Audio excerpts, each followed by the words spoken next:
Shrisha, my colleague, is now joining me for more on this. She is, in fact, in Chennai. Shrisha, just bring us up to speed with what is happening around, and has the administration now been able to get a grip on things? Well, Ankit, I'll just ask my camera person to pan in and show you. There is a boat that has brought in people from the global hospitals. As you can see, patients have been brought along with their surgical items, people and even not just the patients, but also people who have been stranded on the other side of this particular street where the boats have been taken, and the nurses and the helping staff and the doctors, the oxygen cylinder, this is a very critical period for Chennai, and this particular thing where they have brought in the entire, the patient is really critical at this time, and an ambulance has been pressed into service to take the patient to the nearby hospital. Because there is no power in the global hospitals, and the water has seeped into the hospital, at least 5 feet deep water. So it's next to impossible to have patients in that particular place, and inflated boats have been pressed into service where they can go inside so that they can bring people from that hospital, and the ambulance is here, of course, to take the patient to a safer location. Indeed, at least 25 patients have been rescued since early this morning, at least 300 of them staying in the nearby hostels. And of course, it's a very sad state to see Chennai, which has been flooded with water, and this kind of situation for patients who have been stranded in the hospitals with no power, no food, no electricity, nothing. In fact, you can see all the hotels, in fact, in this nearby location are completely shut, throwing life out of gear. These are unprecedented visuals, Shrisha. My heart goes out when we see these visuals of that patient in a serious condition, with the way being brought by that boat and people trying to put him in the ambulance just behind you.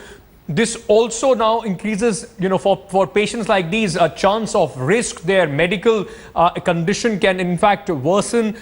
What else is the administration now doing? Where are these patients being shifted to, and how is the condition in that hospital? Are there still people stranded there?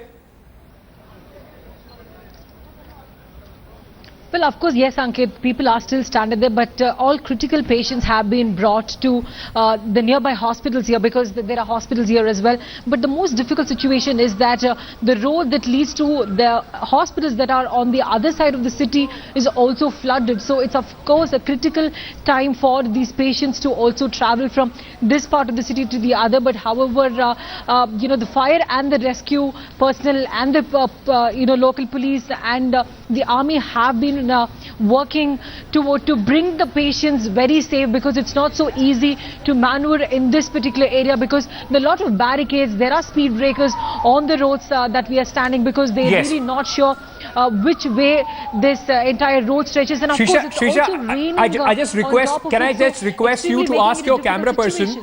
Can I just request you to ask your camera person to just pan towards that boat which was bringing in people and where the people were, and then you can, of course, tell us about the situation that you are seeing around you. Well, that's right. This is yet another dramatic scene that, we just spoke about a patient who was brought from the global hospital. There is yet another patient who has been brought from the same hospital, and an ambulance has been pressed into service where this patient will be taken to another hospital. This is the scene that we would have seen in movies, but something that's happening in front of us. But the authorities have been stating that everything is in control. But, the unfortunate thing is that these people can't be airlifted. It's because of the bad weather.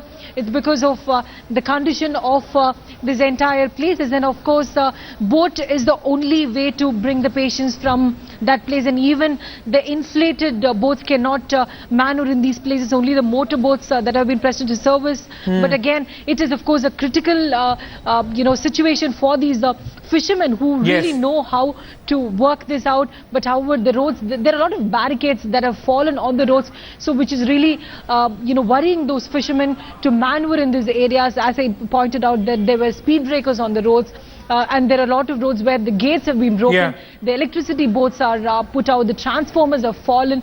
So it's completely emergency situation on these particular roads, especially because there is hospital there and there are patients who are there who has to be brought back safe. That's the only thing that the rescue people have been working on at this point. That's the only thing that's on their minds at this moment. Shrisha, thank you so much for bringing us all those updates, heartening visuals there that you saw.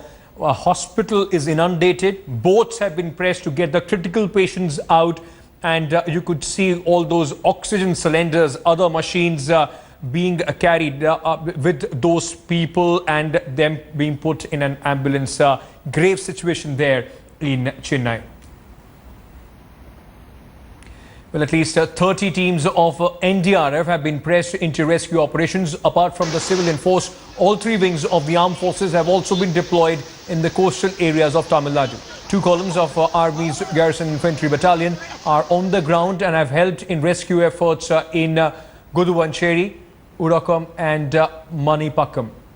Rescue operations are currently underway at the SRM college. 3 more columns are being deployed to take the strength to 5 columns by the end of the day. Navy rescue teams have been deployed in Gandhinagar. The Navy also rescued a fishing boat in the Bay of Bengal last night. 2 Air Force helicopters have been positioned in Tirupati on request of the Andhra government's relief and rescue work. Evacuation is underway at the BBC's new broadcasting house and a number of other London offices due to a suspicious vehicle. We're also being told of reports of hundreds of people